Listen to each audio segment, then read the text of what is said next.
Yang kedua, yang harus dimunculkan kata beliau adalah muraqabah. Harus senantiasa betul-betul diawasi oleh Allah Subhanahu wa taala. Ya.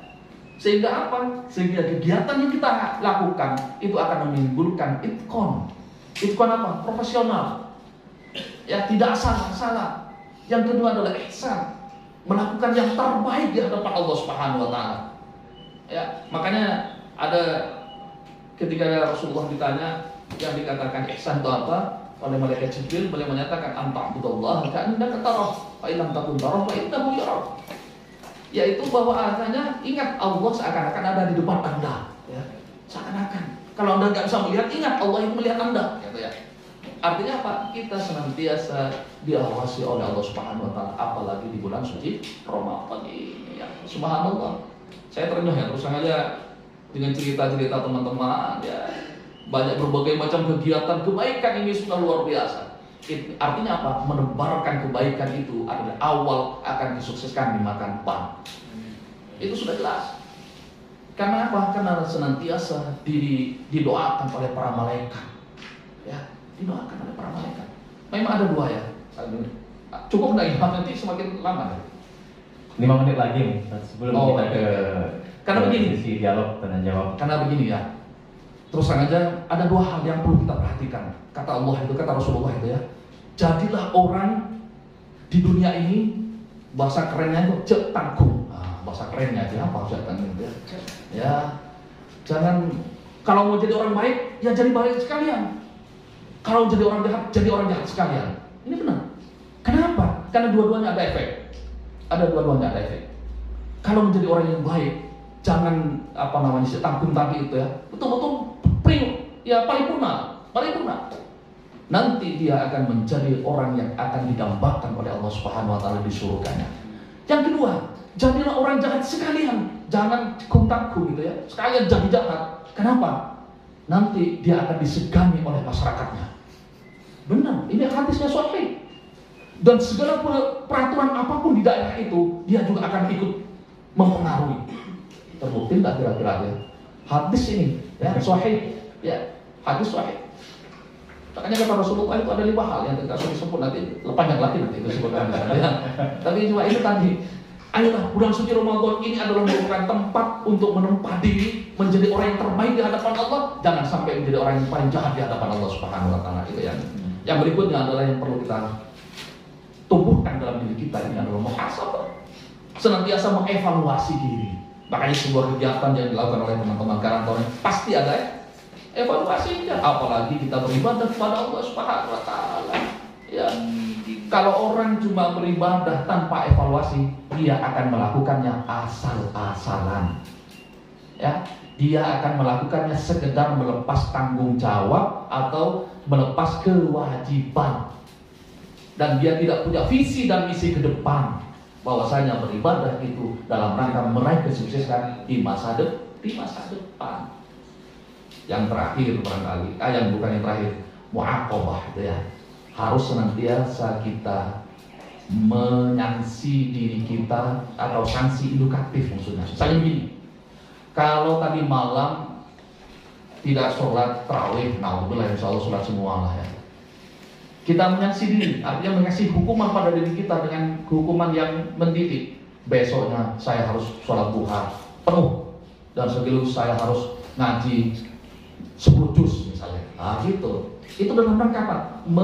Melatih diri, ya, mendisiplinkan diri. Dan yang terakhir adalah mujahadah.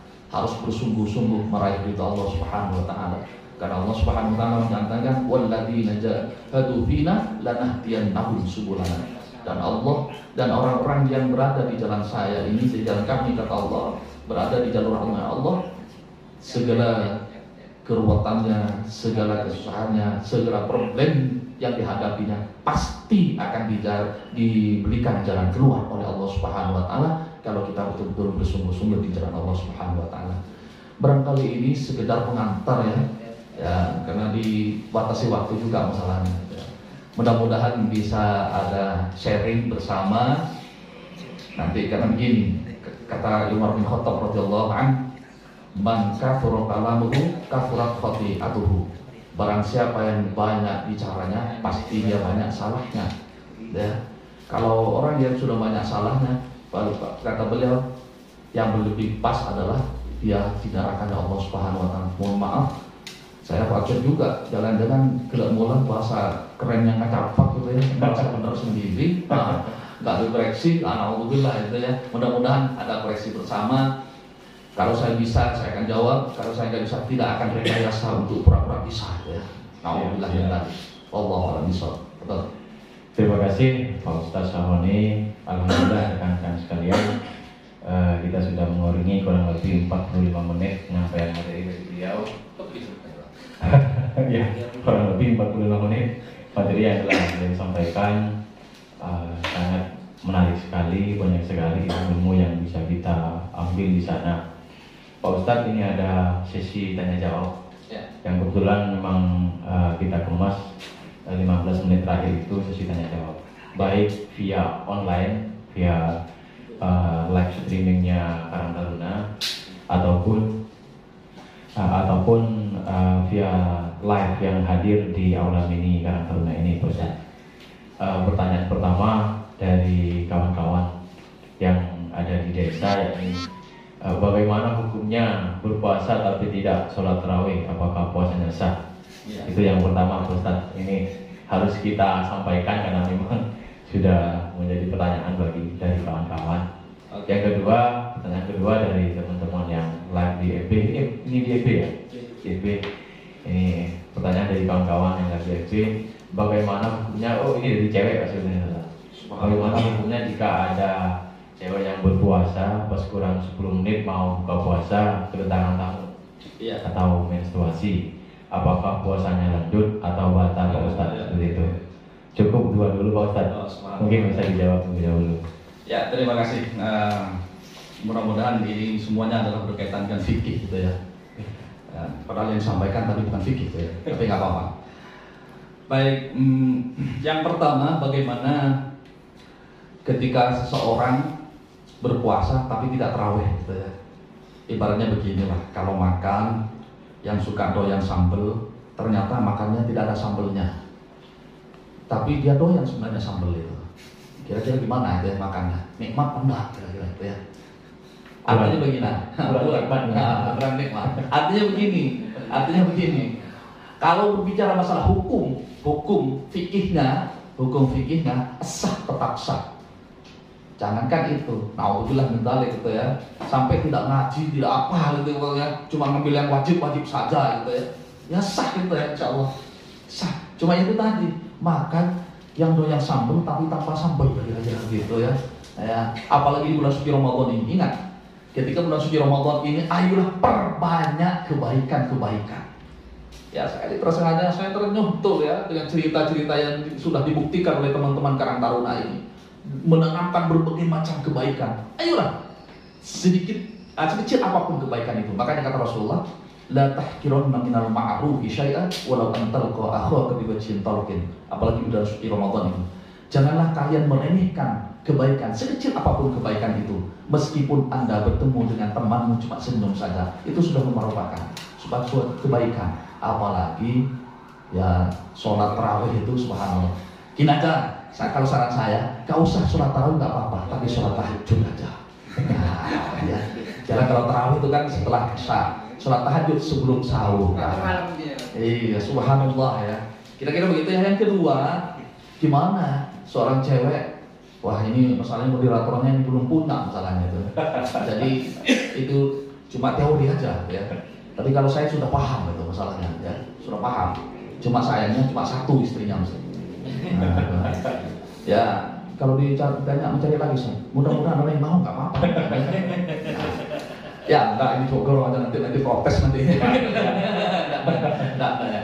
Gini, kalau misalnya jangankan itu ya kurang 5 menit, tadi kurang berapa 5 menit? Oh 10 menit, kurang semenit saja. Nah itu aja, kurang semenit saja. Ya tetap ya itu namanya sudah takdirnya ganti itu namanya langsung ganti, tetap batal, nggak boleh dilanjutkan. Cuma begini, ada ulama berpendapat kalau sudah sedikit seperti itu tetap puasa jadi dilanjutkan tapi tetap punya hutang. Kalau pendapat saya ya kalau sudah batal ya sudah sekalian lah aja makan aja itu ya.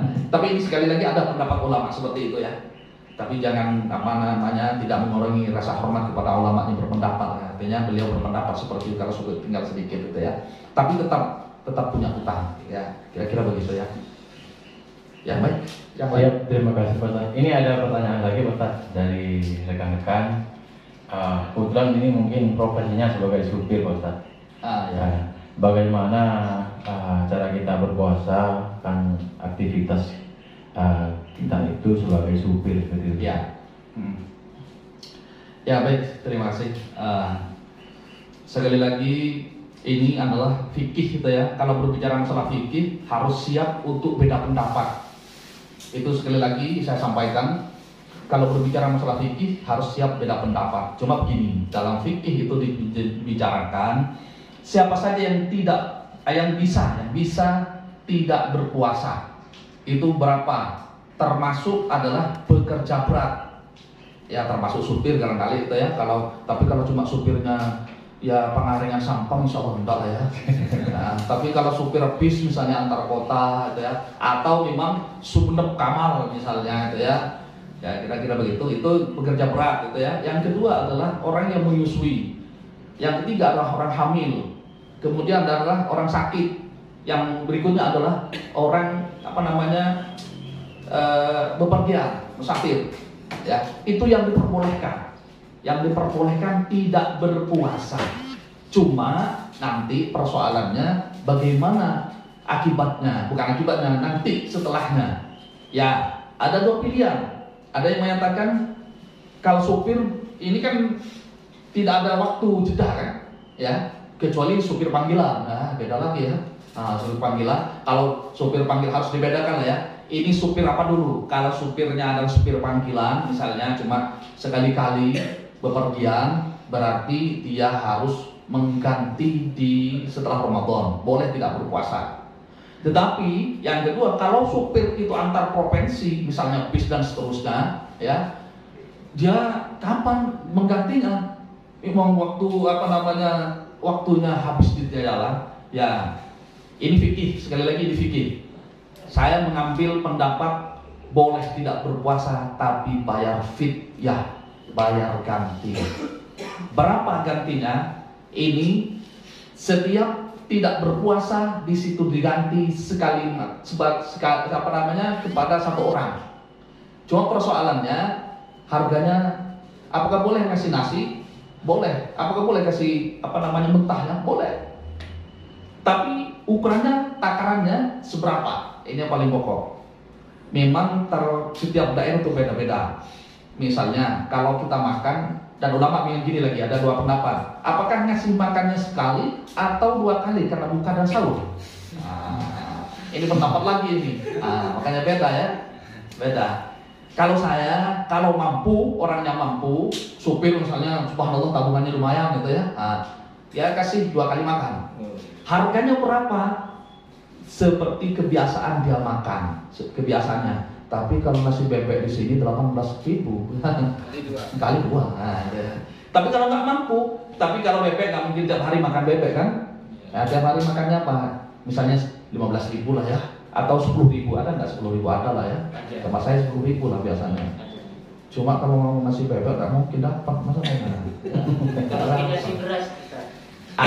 Ya itu maksudnya boleh mentah, boleh ya itu masaknya. Dan cuma ukurannya nanti gini, kalau itu takarannya kepada yang dimakan misalnya, ya, tiap harinya dia cuma mampunya 10.000 sekali makan, dia cuma 10.000. Berapa kali? Kalau 1 bulan, ya berarti 300.000. Nah kira-kira begitulah ya. Gimana kalau kasih berasnya? Ya boleh. Ya boleh. Cuma ditakar berapa berasnya? Gimana kalau sekali makan ya? Soalnya Ustaz, ada yang titipin ke kami. Yang bayar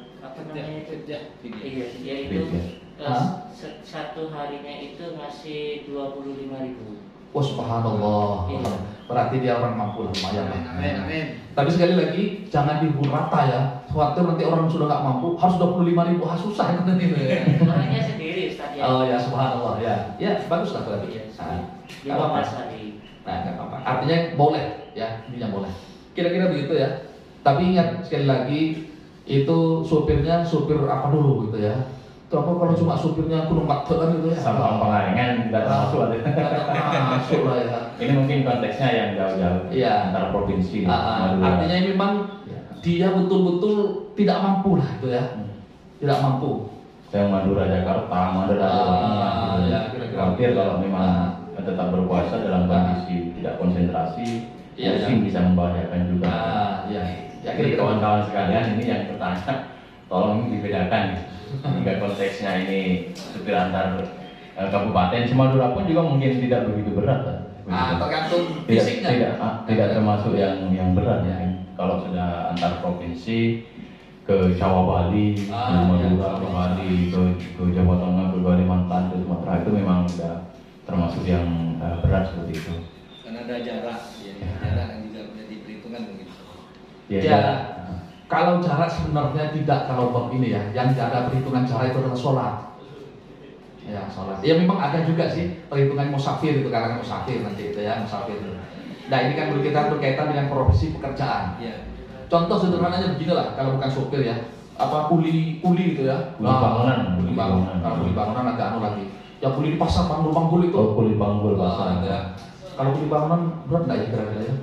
Wallahualam. Kalau kuli bangunan itu memang susah untuk berpuasanya, boleh lah, ya boleh. Tapi ya yang bisa mengukur ya dirinya lah ya.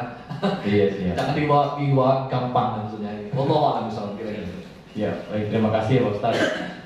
Ada pertanyaan lagi kawan-kawan, mungkin di media sosialnya Karang Taruna atau yang hadir pada kesempatan pagi hari ini. Di Facebook ada. Mungkin bisa minta tolong dicatatkan, teman-teman. Minta tolong dicatat. Ada satu lagi mungkin Ustaz, tambahan pertanyaan. Ini dari Bapak Lutfi Umar. Bapak Lutfi Umar kebetulan beliau ini pengurus Karang Taruna Kecamatan Ketapang. Subhanallah. Pertanyaannya ialah bagaimana hukum puasanya orang yang diinfus. Ini mungkin konteksnya yang sedang sakit Ustaz. Iya, oke. Baik, terima kasih. Nah, subhanallah ya. Ini fungsinya media, orang Ketapang bisa tanya. Subhanallah. Di lama ya, baik. Pertama, kalau orang sakit itu ada dua pilihan. Pertama pilihannya boleh tidak berpuasa ya. Gimana kalau dia berpuasa? Apakah sah dalam kondisi diinfus? Insya Allah sah. Ya, meskipun itu ada pendapat ulama menyatakan, ya ini pendapat kecil yang ulama menyatakan bahwasanya infus itu kan termasuk bagian dari makanan. Ya. Tapi secara hukum fikihnya yang membatalkan itu adalah segala sesuatu yang melewat mulut. Ya, segala sesuatu yang melewati mulut itu yang tidak boleh. Ya, yang tidak boleh. Gimana dengan infus? Insya Allah tidak apa-apa. Kalau dia masih mau berpuasa, tapi dia sebenarnya sudah ada dispensasi tidak berpuasa semestinya. Karena dalam kondisi sakit seperti itu Ustaz. Iya, karena sakitnya. Tapi kalau masih memaksakan diri untuk puasa, nggak jadi masalah, tetap puasanya sah. Ya, meskipun dalam kondisi diinfus. Wallahu a'lam bishawab. Ya, siap. Ini dalam konteks sakit Ustaz, dalam konteks dari sisi kesehatan. Kalau yang divaksin itu Pak Ustaz, itu kan juga memasukkan cairan Pak Ustaz. Itu gimana? Ya, memang sekali lagi ada sebagian pendapat menyatakan itu tidak boleh. Itu pendapat ya, kalau fikih siap untuk beda pendapat. Yang penting ada dasarnya masing-masing. Ibaratnya kita nulis karya ilmiah harus ada rujukannya, ada catatan kakinya. Ya, kalau tulisan ilmiah itu tidak ada rujukannya, itu namanya karya abal-abal. Sama dengan fikih itu harus ada rujukannya. Ya. Jadi sekali lagi dan siap berbeda pendapat. Gimana dengan vaksin? Saya pribadi menyatakan itu boleh, ya boleh saja. Cuma begini lagi, saya kembangkan aja sekalian gitu ya. Ini kalau vaksin itu mesti nggak ada pengaruhnya. Gimana kalau seorang perempuan ingin puasa full supaya tidak ada tanggulan, langsung minum pil KB atau suntik KB, boleh pandang? Ini kan lebih canggih lagi sebenarnya. Nah. Kalau vaksin itu kan nggak ada pengaruhnya, Nah, maksudnya pengaruh cuma pengaruh kepada kalau vaksinasi yang sekarang ini maksudnya itu ya, itu kan cuma COVID lah, gak ada kaitannya dengan puasa kan masalahnya ya. Tapi kalau menstruasi ini kan gak ada kaitannya. Wah, supaya puasa saya full gitu ya, lebih baik saya berusaha untuk ditahan. Ada enggak? Ada. Kemarin juga ada yang tanya ke saya masalahnya. Saya katakan begini, apakah itu tidak boleh? Ada yang mengatakan itu boleh, tapi saya pribadi menyatakan tidak boleh. Kenapa? Ya lebih baik ya sudahlah kita ikuti takdirnya Allah. Ya kalau sudah, misalnya yang lebih keren lagi, itu ketika kalau puasa masih lumayan, ya lumayan tidak mengganggu finansial. Tetapi kalau haji, ini lagi. Ada yang tanya juga kan, gimana haji itu kalau nggak ditahan seorang cewek, nanti tawabnya di mana? Kan nggak boleh masuk Masjidil Haram kalau tapi kebanyakan orang langsung pakai ya pil KB itu gimana itu ya? Ya itu lagi pendapat akhirnya. Kalau saya pribadi, saya mengambil pendapat sih dan nggak usah. Gimana dalam kondisi seperti itu? Ya sudahlah.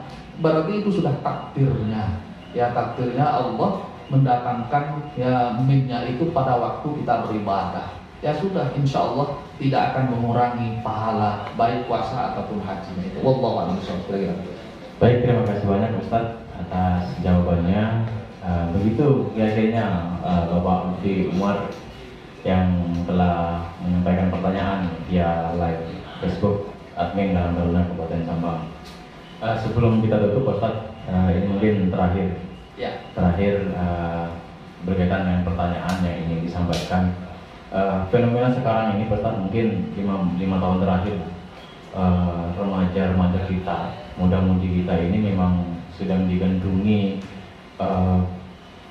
kecanggihan teknologi. Memang sedang asik-asiknya memanfaatkan kecanggihan teknologi tersebut, Pak. Nah, korelasi dengan pada saat bulan puasa ini ialah apa yang saya tangkap, apa yang saya lihat di media sosial, Pak. Ini kok seperti tidak ada pengaruhnya, seperti Pak. Pengaruhnya puasa ini kok seperti tidak ada pengaruhnya. Artinya postingan-postingan apa yang ditampilkan, bahkan ada aplikasi yang memang joget-joget itu kok seperti tetap dilaksanakan oleh sebagian oknum remaja-remaja itu, Pak Ustaz. Menanggapi hal tersebut seperti apa, Pak Ustaz, menurut Anda? Ya, terima kasih. Subhanallah ya. Saya juga punya anak yang sudah remaja ya. Saya juga termasuk yang memimpin dengan situasi seperti ini. Sekali lagi memang media itu adalah alat, ya. Media itu adalah alat, dan alat itu tidak akan berfungsi kalau tidak dipergunakan. Kemudian penggunaannya itu adalah tergantung siapa yang menggunakan dan dipergunakan untuk apa. Itu yang paling pokok dulu. Insya Allah kalau kita berpuasa dengan benar dan sesuai dengan harapan Allah dan Rasulnya, media itu akan menjadi sarana ajang ibadah. Contohnya seperti sekarang ini, subhanallah, tanya jawabnya melalui media. Tetapi kalau dirinya tidak berpuasa, cuma asal berpuasa, melepas kewajiban saja, yang namanya alat itu tetap akan dipergunakan dengan hal-hal yang tidak diinginkan oleh Allah dan Rasulnya. Na'udzubillah. Sekali lagi, kemaksiatan kalau zaman dahulu itu masih ingin berbuat maksiat, masih keluar rumah. Tapi sekarang dengan adanya media, ngumpet dalam kamar bisa berbuat maksiat. Oleh karenanya, harapan kita semua mudah-mudahan yang berbicara ini juga bisa menjaga dirinya, menjaga keluarga dan anak-anaknya, dan mudah-mudahan teman-teman Karang Taruna ini juga semuanya dan keluarganya semuanya bisa betul-betul menjaga dirinya dengan berpuasa sesuai dengan harapan Allah Subhanahu wa taala. Insya Allah alat tadi itu akan menjadi ajang kemaslahatan, kebaikan, dan menjadi sarana untuk meraih pahala yang sebesar-besarnya, terutama di bulan suci Ramadan ini. Ingat bahwasanya bulan suci Ramadan ini adalah tempat untuk meraup pahala sebesar-besarnya, baik melalui alat tadi, ya, apapun alatnya yang dipergunakan, Facebook dan seterusnya, ya, WA dan seterusnya. Kalau kita betul-betul memanfaatkan itu semua dalam rangka ingin meraih ridho Allah Subhanahu wa taala, berarti puasa kita sesuai dengan harapan Allah dan Rasulnya. Wallahu a'lam bishawab. Baik, terima kasih banyak Pak Ustaz. Ada pertanyaan lagi? Ada lagi. Ada. Tak bacakan ya. Ada. Jika Terakhir mungkin ya. Iya. Terakhir. Jika seseorang tidur sebelum maghrib dan bangun setelah fajar besok harinya, apakah Iya. puasa untuk besok harinya sah? Dari Insanul. Ya, baik. Iya. Terima kasih. Ini insyaallah tidurnya ini saya ketidur. Suka tidur berarti kan? Atau pingsan ya. Tapi gini, kalau memang itu terjadi ya, kalau memang terjadi, insya Allah memang gini. Kalau berbicara masalah puasa Ramadan, itu harus niat di malam harinya. Barang siapa yang tidak niat di malam harinya, memang tidak sah puasanya. Itu hadisnya sahih dan ittifaqul ulama, semua ulama fikih menyatakan harus imam di malam harinya. Kalau kejadiannya seperti ini namanya sudah ya keluar dari kebiasaan ya. Tidurnya subhanallah terlalu nyenyak berarti ya. Atau mungkin sanawillah ya. Tapi insyaallah kalau ini terjadi ya insyaallah tetap sah ya kalau ini terjadi ya. Tapi kayaknya agak susah kalau sebelum mau tidur langsung bangun subuh gitu ya. Wah, ini kok kayaknya kurangan ya. Wallahu alam. Tapi kalau yang terjadi insyaallah tetap sah ya. Tapi sholatnya itu dirapel itu ya, maulid, isya, subuh langsung pada waktu itu sholat itu ya, dirapel ya. Insya Allah kira-kira begitu ya. Jadi puasanya tetap sah gitu, insya Allah. Tapi jangan sahur pada waktu itu ya. Jadi sahurnya tutup itu berarti. Kalau usah sahur itu berarti ya. Wallahu a'lam. Iya, siap. Jadi ini mungkin pertanyaan dari saudara Insano. Jangan-jangan saudara saya ini suka tidur. Baik, terima kasih banyak Ustaz. Cukup ya, sudah ada pertanyaan lagi. Pertanyaan dari media sosial sudah terjawab semua. Terima kasih banyak atensi kawan-kawan sekalian. Tidak terasa Ustaz sudah 1 jam kita lalui acara kajian Islami edisi bulan Ramadan kali ini. Sedikit saja saya simpulkan bahwa kawan-kawan sekalian, sebelum saya tutup, mari kita tingkatkan ibadah kita agar kita bisa menjadikan momentum bulan Ramadan ini untuk mendapatkan ridho dari Allah Subhanahu wa taala. Terima kasih banyak Pak Ustadz Syahroni Al-Latif. Beliau selaku pembina lembaga tahfidz Geria Quran yang beralamatkan di Jalan Budi Matahari, atas penyampaian materinya. Semoga apa yang kita laksanakan pagi hari ini dicatat sebagai amal ibadah oleh Allah Subhanahu wa taala, sehingga manfaatnya bisa kita rasakan. Seperti itu Ustaz. Saya selaku host atau moderator mohon maaf yang sebesar-besarnya kepada Bapak Ibu hadirin sekalian, Pak Ustadz dan kawan-kawan yang hadir pada kesempatan siang hari ini, dan juga kawan-kawan di media sosial yang live di FB maupun YouTube. Saya mohon maaf yang sebesar-besarnya. Wa akhiran billahi taufiq wal hidayah. Wassalamualaikum warahmatullahi wabarakatuh.